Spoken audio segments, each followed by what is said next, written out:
Hello and welcome to As I See It. All right, it's story time. This is a new category that I'm going to add to my channel where I share some of my personal experiences or maybe even some other people's experiences, just sharing stories of things that have happened in my life or in the life of people that I know that could either be uplifting or interesting or humorous or, just anything as far as stories go. So the first story that I'd like to share in this video is an experience that I had way back when I was in college. At that time, I was working and going to school, and I saved up a bit of money, and I wanted to go to Europe. I wanted to go to Norway and Sweden, which is where my father's grandparents are from. I grew up listening to stories about Norway and Sweden from my grandparents, from my father, from my uncle. My grandparents lived there. My uncle and my father served missions over in Scandinavia. And so, I was familiar and interested in the culture. And so I've always had this interest of going to the land of my ancestors and seeing what it's like. So I had the opportunity between the time that I was in junior college and transferring to a four-year university to work full-time for a year and take some classes at night and save a bunch of money to where I could go to Europe the summer before I started at the four-year university. Now, to understand this particular story, you do need to know that something known as the word of wisdom. Right. Members of the Church of Jesus Christ of Latter-day Saints will already know what this is. No explanation needed. But if you're not a member of the church, this is helpful to the story. What the word of wisdom is basically a revelation, a modern revelation that we as members of the Church of Jesus Christ of Latter-day Saints accept as kind of like the Lord's law of health.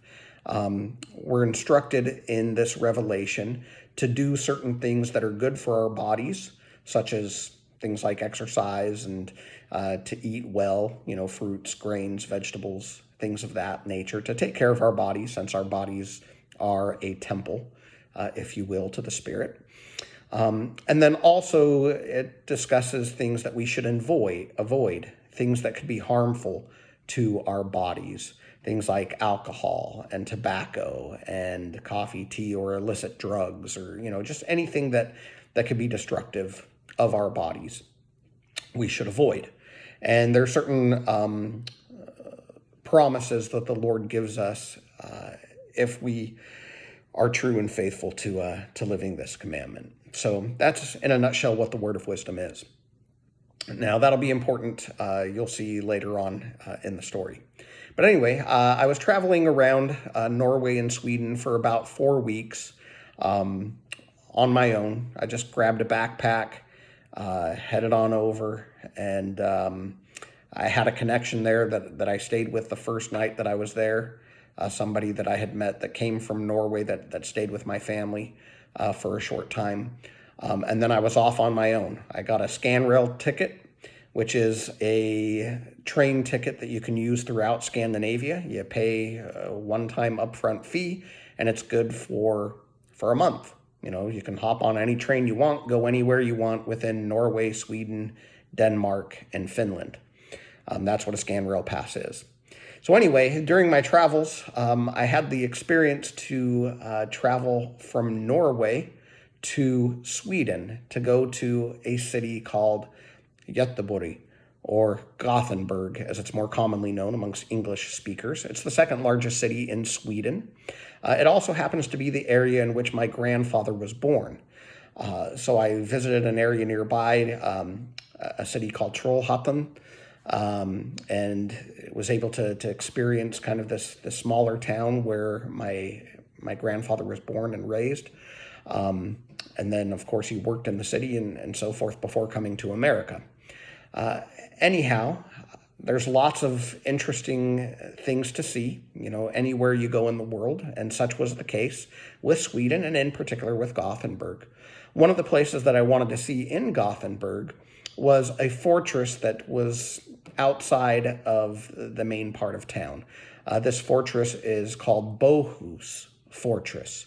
You can look it up online. It's a really interesting fortress. It's on an island in a river on top of a hill. So it's a good fortification.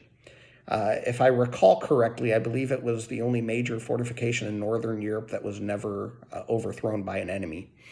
I could be wrong on that, but I think I remember reading that somewhere. Anyhow, I was really excited to go there. I get off the train from Oslo, in Norway, in Gothenburg, and I immediately go to the train, not the train station, I immediately go to the bus station, because to get to Bohus Fortress, it's like a 20-minute bus ride from where the train station is. So I hike over to the bus station, and I go into this terminal. It's a pretty nice terminal as far as, bus stations are concerned. And I purchase a ticket to go out to Bohus Fortress. And they give me the number. I think it was something like number 12 or something is where I was supposed to be. Gate number 12, if they call them gates. I'm not sure exactly what they called them. I don't remember. But anyway, so I get my ticket and I'm all excited, and I'm walking through this building, trying to find where bus stop number 12 is, or terminal number 12. That's the word I'm looking for, terminal. And it goes up to like terminal 11. There's no terminal 12, right? And so I'm like, well, what the heck? What is this? So I go back to the ticket agent. I'm like, hey, I just bought a ticket. It says terminal 12. That's where you told me to go, but there's only 11 terminals. What am I supposed to do? And they inform me, oh, number 12 is out back in the alley, right? So you just go out there and you wait for the bus. All right, cool. So that's what I do. I go outside, and I'm the only person waiting out in this alley. I guess another thing that you need to know before I continue with the story is that in the Scandinavian countries, the people there speak English really well. Most of the people speak English. They start learning the language like in third grade. So it's very rare that I came across people that I couldn't speak English with. And of course, I tried to pick up a little Norwegian, a little bit of Swedish. I did a better job with Norwegian just because I studied that, whereas Swedish, I didn't really study it before going. But anyway, that's beside the point. So I'm all alone out in this alley waiting for a bus.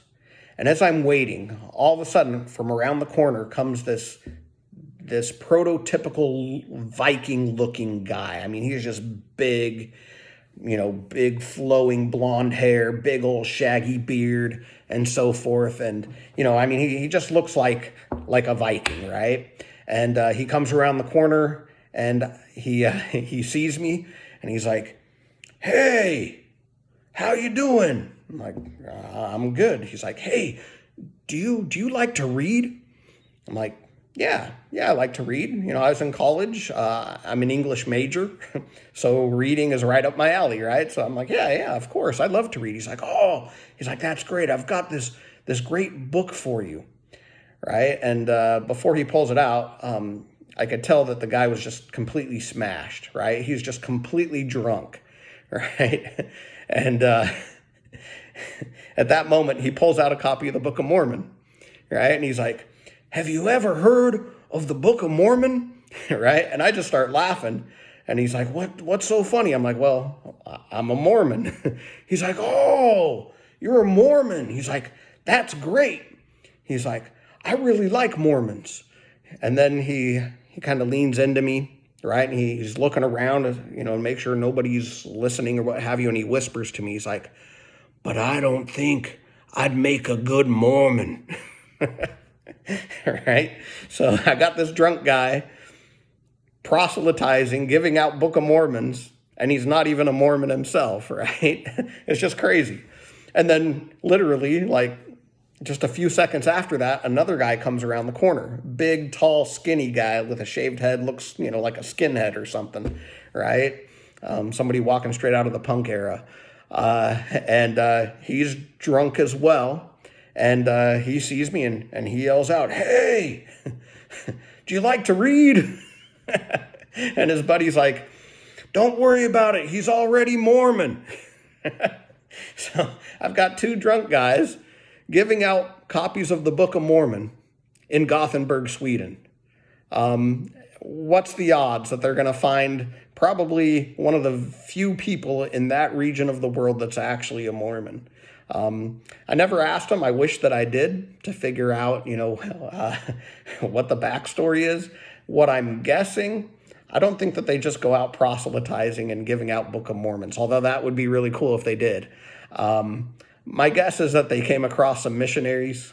Some missionaries gave them a copy of the Book of Mormon, and they were kind enough and respectful enough not to just throw the book in the trash. And instead, since they got the book and they didn't really want it, were trying to give it to somebody else. That's my theory. That's my guess. But anyway, it was a fun experience, to be in Sweden, complete stranger, meeting two drunk guys giving out copies of the Book of Mormon. All right, until next time.